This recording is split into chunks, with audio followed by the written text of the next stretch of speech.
సంఖ్యాకాండము 12వ అధ్యాయం 1 నుంచి 8 వచనం. దేవుని వాక్యమును మీకు బోధిస్తున్నాను అనే అతిశయం అహంకారం నాలో లేదు. దేవుని వాక్యం ద్వారా మీకు పరిచర్య చేస్తున్నాను అనే భావంతో ఈ పనికి ఉపక్రమించాను. కృపగల దేవుని ఆత్మ సహాయము చేయునుగా. కాస్త సూటిగా, మరింత తేటగా, అవసరమైతే ఘాటుగా, ఎప్పట్లాగానే నిర్మోహమాటంగా, నిర్భయంగా మీ ముందుకు కొన్ని విషయాలు తేవాలని నేను పూర్ణముగా సిద్ధపడి ఉన్నాను. నిజానికి అలా సిద్ధపరిచింది కూడా ఆయనే అనుకోండి. నా సిద్ధపాటు అంత పెద్ద గొప్పదేం కాదు.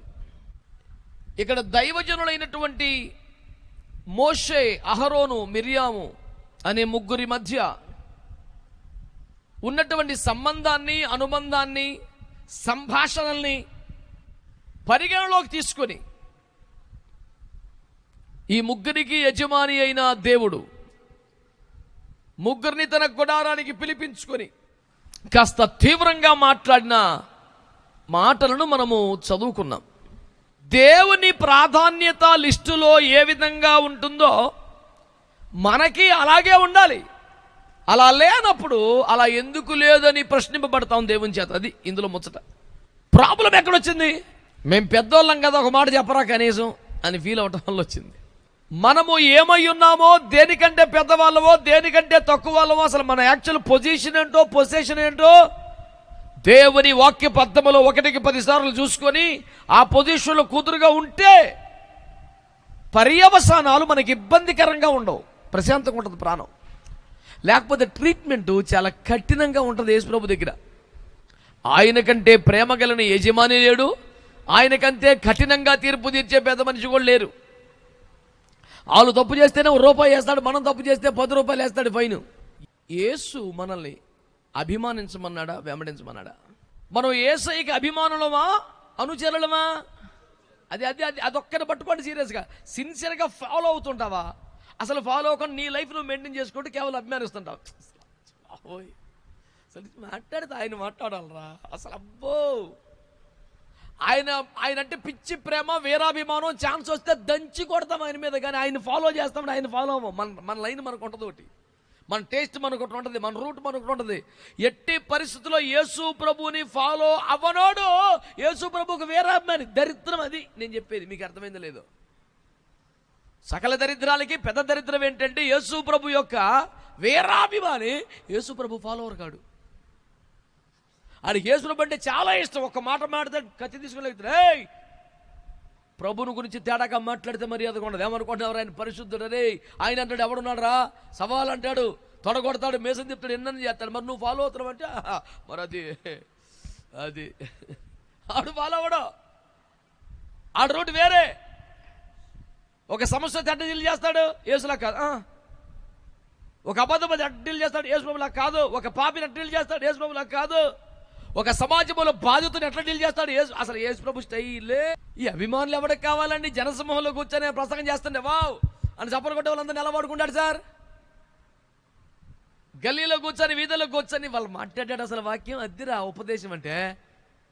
నిప్పులు జరిగేసాడు, పరిచయలు మీద వేసి రక్తం వేసేయు అది ఇంటికి చప్పలు కొడతాడు వీడు. ఎందుకని? వీడికి నచ్చని పరిచయలకి రేవేసాడు ఆయన. అందుకు నచ్చాడు యేసు ప్రభు వాడికి. ఈ కడుపులో మంట ఉంది కానీ వాళ్ళని ఏం అనలేడు, చేయలేడు. ఈడి బాబా వేషం అణిగిపోయేలాగా వాళ్ళకి వాయి బీగాడు యేసు ప్రభు. అంచేత అబ్బా హల్లెలూయా, ఇవాళ ప్రసంగం ఉందండి అసలు రక్తమేజ్జయం.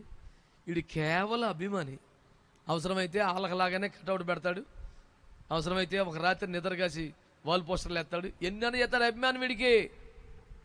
కానీ ఫాలో చేస్తాడా? యేసు ప్రభు రూట్ మనకి యాడ్ సెట్ అయిద్దిలేండి, అవన్నీ చాలా కష్టం. మన రూట్ మనకు ఉంది.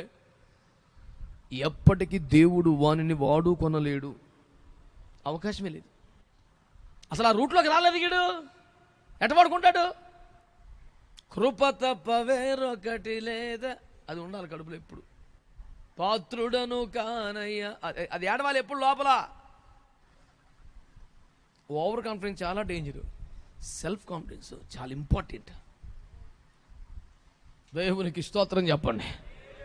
సెల్ఫ్ కాన్ఫిడెన్స్ లెవెల్కి ఎదగాలి. ఓవర్ కాన్ఫిడెన్స్ దాకా ఎప్పటికీ వెళ్ళకూడదు. ఇప్పుడు మంచి మార్కులతో పిల్లవాడు పాస్ ఆడాక వెరీ గుడ్ నాన్న, గాడ్ బ్లెస్ యూ, సాధించారు, గుడ్ నాన్న అనాలి. మెచ్చుకోపోతే ఎట్లా పిల్లల్ని మెచ్చుకోవాలి.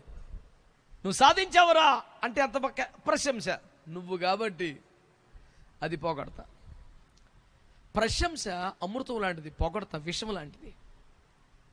ప్రశంస ఇస్తే వాళ్ళు ప్రోత్సహించబడి చక్కగా నమ్మకంగా ఇంకా పనిచేస్తారు. పొగిడేమో నాశనం అయిపోతారు వాళ్ళు.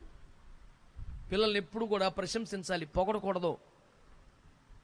ఆత్మీయ బిడ్డలైనా మన ఇంట్లో బిడ్డలైనా సేవలోనైనా ప్రశంసించాలి. వెరీ గుడ్ నాన్న, సూపర్ నాన్న. నేను కూడా నా బిడ్డలు ఎవరైనా మంచి వాడబడితే తప్పకుండా అప్రిషియేట్ చేస్తాను వాళ్ళని, కానీ పొగడను. అసలు అరే బాబు నువ్వు అసలు బేబచ్చ, నీకు మించిన ప్రాణం. ఎందుకంటే నా చేతులతో నా బిడ్డలకి విషయం ఇచ్చే అంత దుర్మార్గుని కాదు నేను.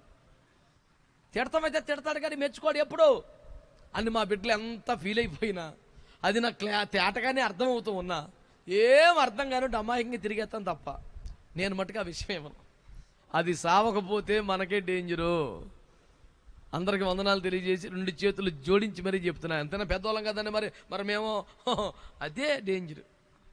చెన్నారెడ్డి గారు బీభత్సమైన మెజారిటీతో 250 సీట్లకు పైన కొట్టుకొచ్చేసి సాధించినటువంటి ముఖ్యమంత్రిగా కొట్టుకొచ్చినటువంటి ఆ పొజిషన్లో ఏమండోయ్ ఆయన చేతిలో ఇంత పొన్ను కర్ర ఉంటుంది ఒకటి, 2 వైపులా వెండితో చేసినట్టుగా ఉండి మామూలుగా నల్ల కర్ర ఉంటుంది. అది బట్టు ఏ 2 నల్ల కర్ర చేతిలో ఉంటుంది. ఆ ఓడిపోయిన పార్టీ పేరు చెప్పకూడదు. అందులో గెలిచిన కొద్ది మంది ఎమ్మెల్యేలో ఒకడు అసెంబ్లీలో ఉండగా చెన్నారెడ్డి గారు ఏదో చూసుకుంటూ సంతకాలు పెడుతుంటే కర్ర ఎత్తుకుపోయాడు. ఆయన కర్ర పెట్టుకొని ఏదో సంతకాల పనిలో ఉన్నాడు. ఈ కర్ర లేదు, ఏడెత్తినా దొరకలా. తెల్లవారి పొద్దున్న విలేకరుల సమావేశం పెట్టి మర్రి చెన్నారెడ్డి గారు చెప్పిన స్టేట్మెంటు అది మంత్రదండమని, దానివల్ల ఇన్ని సీట్లు సాధించానని, నిర్నిరోధమైన విజయదుంది మోకరించడానికి ఆ మంత్రదండమే కారణమని భావించి ఒకడు ఎత్తుకెళ్ళిపోయాడు. అవి మామూలు పొన్ను కర్ర ఇంకా 13 ఉన్నాయి, రేపు ఇంకోటి తెచ్చుకుంటానన్నాడు. క్యాండిడేట్ విషయం కర్ర కాదు, ఐగుప్తులకైతే కర్రే విషయం, వాళ్ళ దగ్గర మంత్రదండం, అది లేకపోతే పని చేయదు. ఇది ఎత్తుకెళ్ళిపోతే బాగుంటుందని మందసం తీసుకెళ్ళిపోయి గెడ్డలు వచ్చినాయి కానీ పని అవ్వలేదు. వీడు మనకు ఉపయోగపడతాడంటే ఉపయోగించుకుని ఇటు కొంచెం మనల్ని ఉపయోగించుకున్నాడు అనుకుంటే పక్కన పెట్టేస్తాడు వేసుకుని వెంటనే. ఆయన పెద్ద కష్టమే కానీ మొహమాట పడతాం. ఆయనకి లాబింగ్ కమిటీ పక్కనే ఉండదు, తీసేస్తాడంతే సరదాగా. దేవుని స్తోత్రం.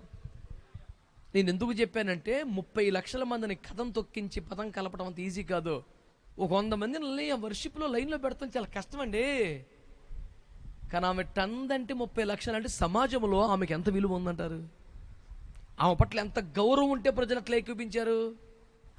నేను ఏసన్న గారి పాట పాడుతూ వర్షిప్ చేస్తున్నాను.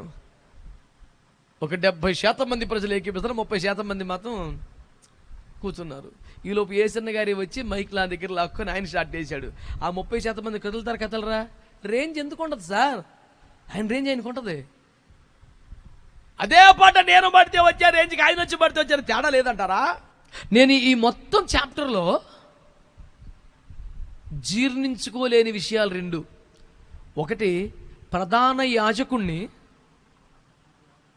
ద్వారం దగ్గర ఆపేయటం, 30 లక్షల మందిని నడిపించిన ప్రవక్తిని సమాజం బయట కుష్టుతో నిలబెట్టడం. దేవుడు ఇంత కఠినంగా కూడా ఉండగలడా అనిపిస్తుంది. ఆయన ప్రేమను తలుసుకొని ధైర్యం వచ్చే ప్రతిసారి ఆయన కఠినత్వం అర్థమైతే భయం వస్తుంది. అమ్మ బాబోయ్, ఇంత అయోగ్యుడికి అపాత్రుడికి ఇంత కృప చూపిన దేవుడు ఏమన్నా తేడా వస్తే ఇంత కఠినంగా ఉంటాడా? ఓ బాబు ఎందుకు వచ్చిందిరా బాబు అన్న భయం కడుపులో ఉంటే మనం బతుకుతాం 10 రోజులు. పర్వాలేదులే అనిపించిందో, that can be the last day in your life. ఏమన్నాడు దేవుడు? గుమ్మలోకి రండి మీరు అని పిలిచాడు. పిలిచి ఆయన మాట్లాడిన తీరు చూడండి.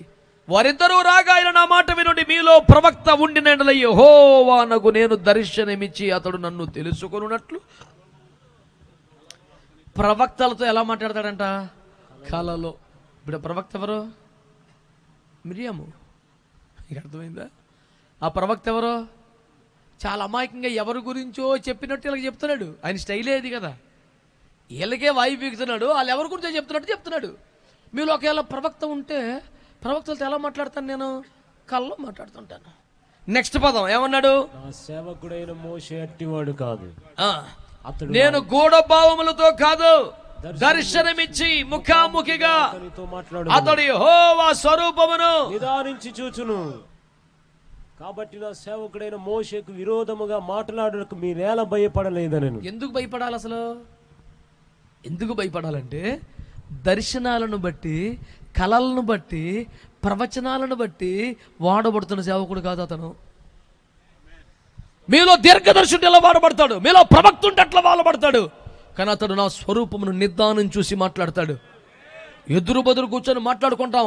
అట్లాంటి సేవకునికి విరోధంగా మీరు ఎందుకు భయపడలేదు అంటే, దేన్ని బట్టి మనము సేవకుడికి భయపడాలి? మనతోటోడే కాబట్టి, చిన్నప్పుడు కలిసి గోలికాయలు ఆడుకున్నాం కాబట్టి, అసలు నేనే ఎత్తుకొని పెంచాను కాబట్టి, అసలు నేను లేకపోతే ఆ రోజున నైలుదిలో చచ్చిపోను కాబట్టి, నా తెలివితేట వల్లనే 40 ఏళ్ళు కాపాడబడ్డాడు కాబట్టి. ఇవన్నీ నిజాలే, ఏం అబద్ధాలు కాదు, నిజాలే. అయితే ప్రభు వాటిని తీసి పారేశాడు. పిల్లవాని చేష్టలు అందరికీ ఉంటాయి ఒక దశలో, కానీ ఏదో ఒక దినమున పరిశుద్ధాత్ముడు దర్శిస్తాడు. అతనికి సీరియస్నెస్ వస్తుంది. దేవుని దర్శనము అతనిలో స్థిరపరచబడుద్ది. దేవుని వైపు సంపూర్ణంగా ఆకర్షించబడతాడు. ఇంకా దేనికి కదల్చబడని ఒక స్థిత్వ ప్రజ్ఞత వచ్చేస్తుంది. దేవుడు తప్ప ఇంకొకటి ఏమీ లేని ఒక పాకానికి వస్తాడు. అతనికి దేవుడు, దేవుని మాట, దేవుని చిత్తం, దేవుని పని, దేవుని మార్గం, దేవుని రాజ్యం, దేవుని జనం, ఇది తప్ప ఇంకొక ఆలోచన ఉండని ఒక పాకానికి ఎదుగుతాడు. అలాంటి నా దాసునికి విరోధంగా మాట్లాడడానికి నీకు అసలు భయమే లేదా?